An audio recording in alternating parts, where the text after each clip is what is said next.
அகிலமெங்கும் உள்ள தமிழ் நேயர்கள் அனைவருக்கும் பரம்பரை ஜோதிடர் உங்கள் மனோ பாலாஜியின் அன்பான வணக்கம். தனுசு ராசி அன்பர்களுக்கு ஜூலை மாத ராசி பலன். இந்த ஜூலை மாதத்தில் நவ கிரகங்களுடைய பெயர்ச்சிகளால் உங்களுடைய ராசிக்கு எப்பேற்பட்ட பலன்கள் கிடைக்கப் போகுது அப்படிங்கிறத பற்றி தாங்க இந்த பதிவில் இப்போ நாம் பார்க்க போகிறோம். ஃபஸ்ட் டைம் பார்க்குறவங்களா இருந்தீங்கன்னா சப்ஸ்கிரைப் பண்ணி பெல் பட்டன் அழுத்தி ஆல் ஆப்ஷன் கொடுங்க. தனுசு ராசி அன்பர்களுக்கு இந்த மாதத்தில் பொறுத்த வரைக்கும் கிரக பெயர்ச்சிகள் வருடக்கோள்களான ராகு, சனி, குரு, அதே மாதிரி கேது, இந்த 4 கிரகங்களும் பார்த்துட்டோம்னா உங்களுடைய ராசிக்கு 3ஆம் இடத்தில் ராகுவும் 4ஆம் இடத்துல கேது சனி பகவானும், அதே மாதிரி 7ஆம் இடத்தில் குருவும் சஞ்சாரம் பண்ணுவாருங்க. உங்களுடைய ராசிக்கு பாக்யாதிபதி வீடான அதாவது 9ஆம் இடத்துல கேது பகவான் சஞ்சாரம் பண்ணுவாருங்க.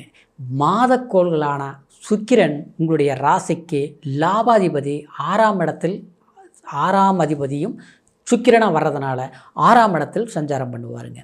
இந்த சூழ்நிலையில் பார்க்கும்போது உங்களுடைய ராசிக்கு பாக்யாதிபதி சூரிய பகவான் உங்களுடைய ராசிக்கு 7ஆம் இடத்துல சஞ்சாரம் பண்ணுவாருங்க.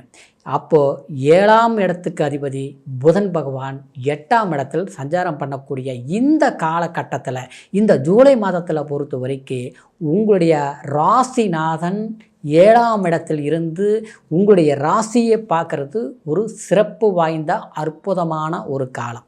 இன்னொன்று பார்த்தோம்னா உங்களுக்கு உங்களுடைய ராசிக்கு 5ஆம் அதிபதி பாக்யாதிபதி வீட்டில் சஞ்சாரம் பண்ணக்கூடிய இந்த காலகட்டம் செவ்வாய் நிச்சயமாக உங்களுடைய கனவுகளை நனவாக்கக்கூடிய ஒரு அற்புதத்தை நீங்கள் ஏற்படுத்தக்கூடிய சில வழி வாய்ப்புகள் நிச்சயமாக உங்களுக்கு உருவாகக்கூடிய மாதமாக இருக்க போகுதுங்க.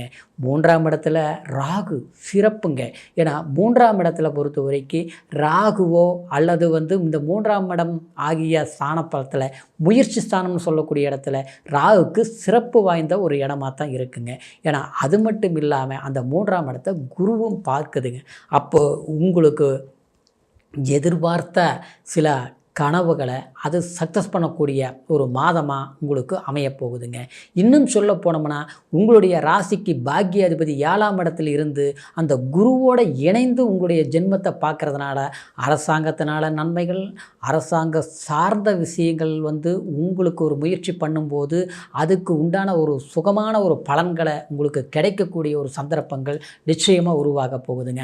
6ஆம் இடத்துல சுக்கிரன் இருக்கும்போது உங்களுக்கு 6ஆம் அதிபதியானதுனால நிச்சயமாக உங்களுக்கு சில கடன் பிரச்சனைகள், சில எதிர்பார்த்த கடன், நமக்கு வசூலாகாத கடன் கண்டிப்பாக வந்து சேரக்கூடிய ஒரு வாய்ப்புகள் உருவாகுங்க. இன்னும் சொல்ல போனோம்னா 10இல் இருக்கக்கூடிய 5ஆம் அதிபதி செவ்வாய் 9ஆம் இடத்துல பாக்கியஸ்தானத்தில் இருக்கிறதுனால உங்களுக்கு தேவையான ஒரு மனசில் சில வீடு வாங்கிறது, இடம் வாங்கிறது, கல்வி சம்மந்தப்பட்ட ஒரு மேல் படிப்புகள் படிக்கிறது, அதே மாதிரி குழந்தைங்களை நமக்கு தேவையான ஒரு வசதி வாய்ப்புகளை உருவாக்கி வைக்கணுங்கிறதுக்காக அதுக்கு உண்டான நம்ம சில திட்டங்களை முயற்சி செய்கிறது. இந்த மாதிரி எதிர்கால தேவைகளை சரிப்படுத்தக்கூடிய எதிர்கால தேவைகளை நாம் வாய்ப்புகளை உருவாக்கக்கூடிய ஒரு சந்தர்ப்பங்கள் கண்டிப்பாக உருவாகக்கூடிய ஒரு மாதமாக தான் இந்த ஜூலை மாதம் உங்களுக்கு அமையக்கூடிய ஒரு வாய்ப்புகள் உண்டுங்க. இதே சமயத்தில் உங்களுக்கு அந்த பாக்கியஸ்தானத்தில் கேது சஞ்சாரம் பண்ணக்கூடிய ஒரு சூழ்நிலை இந்த ஜூலை மாதத்தில் இருக்கிறதுனால அது செவ்வாயோடு இணைந்து சஞ்சாரம் பண்ணக்கூடிய சமயமாக இருப்பதனால உங்களுடைய வாழ்க்கையில் அதாவது தகப்பனார் சம்மந்தப்பட்ட விஷயங்களை கொஞ்சம் அக்கறை எடுத்துக்கணும். தகப்பனாருக்கு உடல் ஆரோக்கியத்தில் கவனம் எடுத்துக்கணும். மருத்துவ செலவுகள் நீங்கள் செய்துட்டு இருந்தீங்கன்னா அதில் ரொம்ப அக்கறை எடுத்து அவங்களுக்கு ஏதாவது ஒரு மருத்துவ செலவுகள் பண்ண வேண்டிய காரியங்கள் இருந்ததுன்னா அது தள்ளி போடாமல் உடனே பண்ணுறது அது ரொம்ப சிறப்பாக இருக்குங்க. அப்புறம் பார்த்தோம்னா தகப்பனார் வழிமுறைகளை தகப்பனாருக்கு தனக்கு இருக்கக்கூடிய ஒரு ஒற்றுமையில் சில பாதிப்புகள் உருவாகிருக்கும், வருத்தங்கள் இருக்கும். சிலர் பார்த்தோம்னா அந்த பாசத்தில் மற்றவங்களால் ஒரு பிரச்சனைகளை ஏற்படுத்தி தன்னுடைய ஒரு ஒற்றுமை இல்லாமல் போயிட்டுருக்குது அப்படிங்கிற ஒரு வருத்தங்களை நீங்கள் போக்கக்கூடிய, அதாவது அது தீர்த்துக்கூடிய ஒரு சந்தர்ப்பங்கள் உண்டாகும். அதுக்கு உண்டான முயற்சிகள் நீங்கள் எடுக்கலாம். அப்புறம் தகப்பனார் சொத்து ஆஸ்தி சம்மந்தப்பட்ட ரீதியில் பிரச்சனைகள் இருந்ததுன்னா அந்த பிரச்சனைகளை தீர்க்கறதுக்காக சில முயற்சிகள் எடுக்கும்போது அதை சரிப்படுத்துகிறது, ஒரு பங்காளிகள் பிரச்சனை இருக்குது, அதை கலார் பண்ணிக்கலாம், சரிப்படுத்திக்கலாம், அந்த மாதிரி விஷயங்கள் எல்லாமே நீங்கள் இந்த மாதத்தில் அந்த மாதிரி முயற்சிகள் எடுக்கலாங்க. குறிப்பாக சொல்ல போனோம்னா உங்களுக்கு 5ஆம் அதிபதி குல தெய்வத்தோடைய அனுகிரகங்களே உங்களுக்கு சாதகமாக அமையக்கூடிய ஒரு சந்தர்ப்பமான மாதமாக இருக்கிறதுனால உங்களுக்கு அதாவது முருகருடைய அருள் கிடைக்கக்கூடிய ஒரு மாதம். அப்படின்னா முருகன் கோயிலுக்கு போயிட்டு வர்றது, அந்த கோயிலுக்கு போய் நல்ல அபிஷேகங்கள் பண்ணுறது, பிரார்த்தனைகள் செய்கிறது, அந்த தெய்வத்தை வணங்கி நமக்கு சில வேண்டுதல்களை வைத்துட்டு நம்ம வரும்போது நம்மளுடைய வேண்டுதல் என்னவோ, நம்மளுடைய தேவைகள் என்னவோ அந்த இறைவனிடம் நம்ம வேண்டி வணங்கும்போது அது தீரக்கூடிய, அது தீர்த்து வச்சு அந்த தெய்வத்துடைய அனுகிரகங்கள் நமக்கு முழுமையாக கிடைத்து பலன் கிடைக்கக்கூடிய ஒரு மாதமாக இருக்க போகுதுங்க.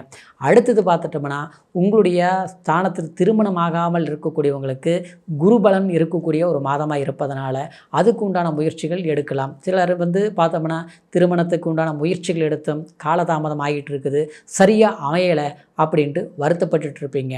ஆனால் இந்த காலகட்டத்தில் முயற்சிகள் இருக்கும்போது மகனாக இருந்தாலும் சரி, அதாவது திருமணம் ஆகாமல் இருக்கிறவங்களா சரி, பெண் ஜாதகம் தேடினாலும் சரி, ஆண் ஜாதகம் தேடினாலும் சரி, நிச்சயமாக அதாவது உங்களுக்கு உண்டான ஒரு நல்ல பொருத்தமான ஒரு ஜாதக நிகழ்வுகள் கண்டிப்பாக அமையக்கூடிய மாதமாக இருக்கும். அதுக்கு நீங்கள் செய்ய வேண்டிய பரிவர்த்தனை அதாவது திருப்பெருங்குன்றம் முருகரை வழிபாடு பண்ணுறது ரொம்ப சிறப்பு பொருந்திய ஒரு மாதமாக இருக்கும். அந்த மாதிரி ஒரு வாய்ப்புகளை உருவாக்குங்க.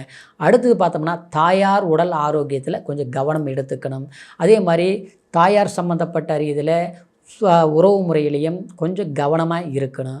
அதாவது அதிகமான நெருக்கங்கள் இருக்கும்போது அங்கே சங்கடங்களையும் சலிப்புகளையும் உருவாக்கக்கூடிய ஒரு காலமாக இருக்கிறதுனால எந்தளவுக்கு நம்ம ஒரு நெருங்கி இருக்கணுமோ அந்தளவுக்கு ஒரு குறிப்பிட்ட அளவுக்கு இருக்கிறது. குடுக்கல் வாங்கல் ரீதியில் இருக்கக்கூடாது. ஏன்னா உங்களுக்கு அஷ்டமச்சனி நடக்கிறதுனாலையும் 4ஆம் இடத்துல சனி சஞ்சாரம் பண்ணுறதுனாலையும் 4ஆம் அதிபதி 7ஆம் இடத்துலேருந்து அந்த கேந்திர ஸ்தான பார்வை பார்க்கறதுனாலையும் உங்களுக்கு தேவையில்லாத சில மன வருத்தங்கள் உருவாகும்.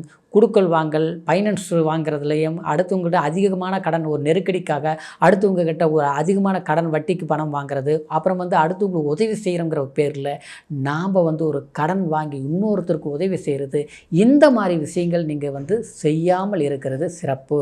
அடுத்தது பார்த்தோம்னா அசையாத சொத்துக்கள், பழைய வீடு இருக்குதுங்க, அதை நான் ஆல்ட்ரு பண்ணி கட்டலாம்னு நினைக்கிறேன், பண்ணவே முடிய மாட்டேங்குது, ஏற்கனவே வீடு கட்டினேன், கொஞ்சம் வேலை அப்படியே நின்று போச்சு, அது தொடர்ந்து செய்யலாமா, இந்த மாதிரி விஷயங்கள் நீங்கள் செய்யுங்க. சரிங்களா? அதே மாதிரி ஒரு இடம் வாங்குறதும் பண்ணலாம், அசையாத சொத்துக்கள் பண்ணலாம். வண்டி வாகனங்கள் கண்டிப்பாக வேண்டாங்க, அந்த மாதிரி வேண்டாம். அடுத்தது ஒரு பழைய வண்டி விற்றுட்டு புது வண்டி வாங்கலாமா, இந்த மாதம் நீங்கள் கண்டிப்பாக செய்ய வேண்டாங்க. இப்படி சில அசையாத சொத்துக்களையும் உருவாக்குறதுலையும் அதே பழசு புதுசாக்கக்கூடியதையும் புதிய வேலை வாய்ப்புகளை நம்ம உருவாக்கக்கூடிய ஒரு வாய்ப்புகளும் திருமணம் சார்ந்த சுப விஷயங்கள் செய்கிறதுலேயும் நீங்கள் அந்த மாதிரி முயற்சிகள் நடக்கக்கூடிய மாதமாக இருக்கிறதுனால இந்த ஜூலை மாதத்தை பொறுத்த வரைக்கும் அந்த மாதிரி முயற்சிகள் எடுங்க.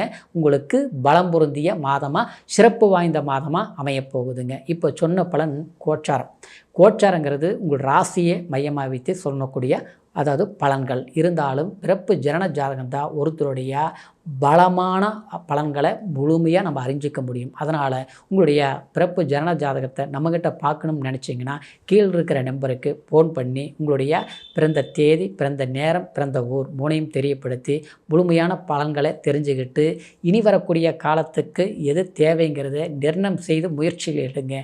கண்டிப்பாக அற்புதமான வளர்ச்சி இருக்கும்ங்கிற ஒரு வாழ்த்துக்களோட அடுத்த பதிவில் சந்திக்கிற வரைக்கும் நன்றி, வணக்கம்.